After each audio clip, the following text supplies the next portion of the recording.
Ian has been the talk of the town, and there was a mistake made.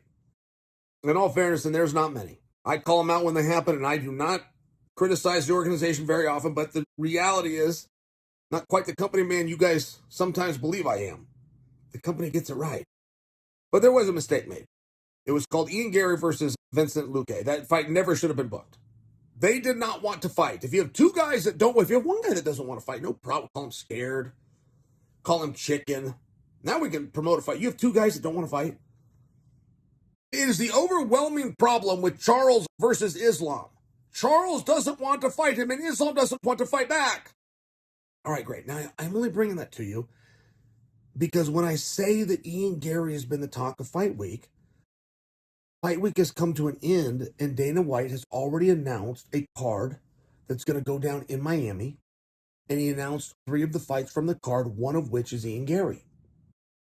Now, you would think Ian Garry, and make sure you understand this, when somebody's down, we don't kick them, no matter what.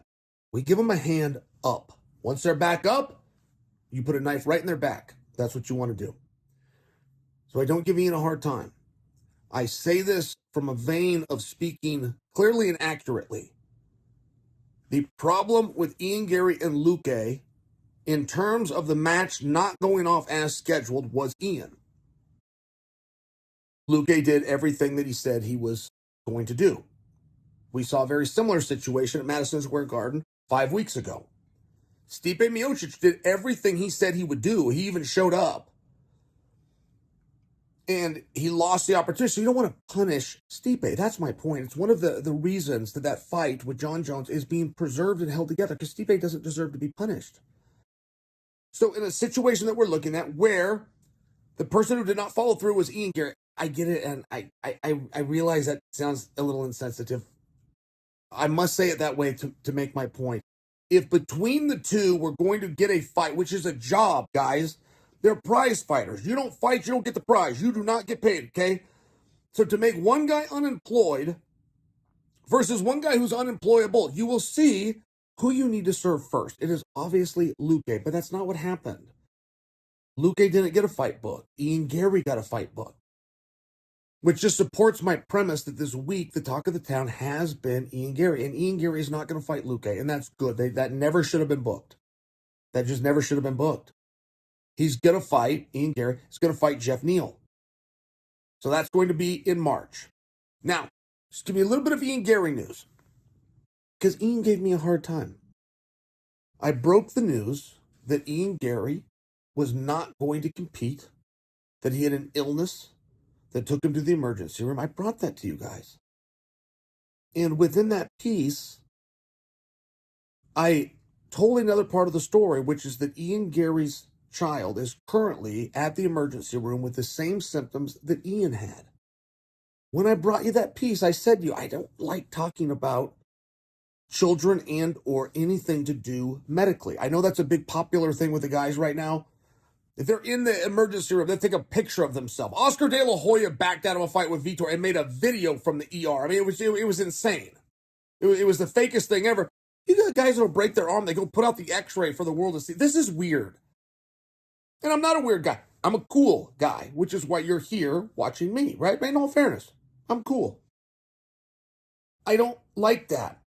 But, and I said within the piece, that I don't know how accurate that is about the child and that I'm uncomfortable even speaking about it, but I am going to mention it because I want to make sure, according to the information I'm getting, that you, the audience who is now getting this information from me, knows that Ian Garry is being sincere. This is not fake.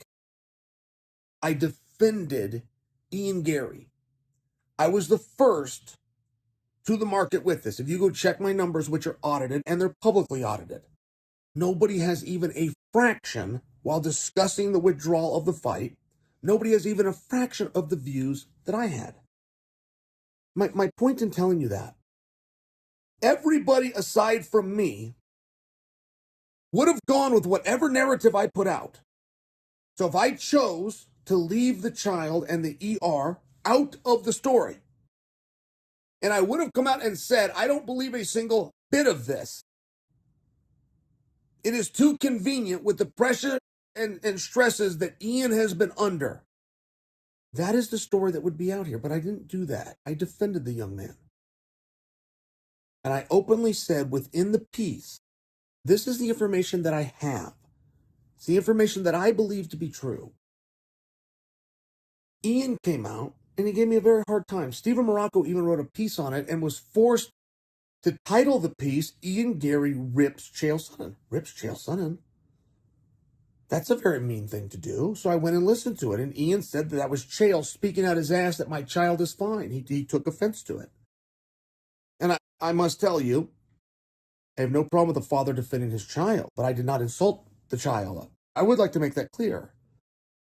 I even within the piece told you I wasn't really comfortable talking about the child, but I was doing it because it's the way the story was told to me, and I did want to defend Ian, who I believe to be legitimately too ill to compete. So I'm a little torn. I mean, I got to tell you, I'm a little torn.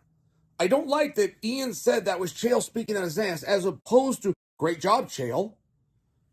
Which one of my team leaked it to Chael? How about, hey, thank you, Chael. Thank you for defending me. Thank you for telling it accurately. That I did not withdraw because of pressures or because of books or because of drama and headlines. I didn't withdraw at all. The doctor came and saw me, and the doctor is the one that pulled me. I defended him. And perhaps in his illness, he didn't watch the piece. Perhaps somebody just told him that. But he shouldn't have been angry. And he shouldn't have ripped Chael. And when you rip Chael, there's always a receipt.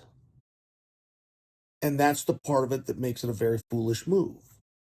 Now, he's not feeling well, and he's not going to get that receipt today. But he does owe me an apology. And if he gets to that apology before I get to a studio, we'll call it even.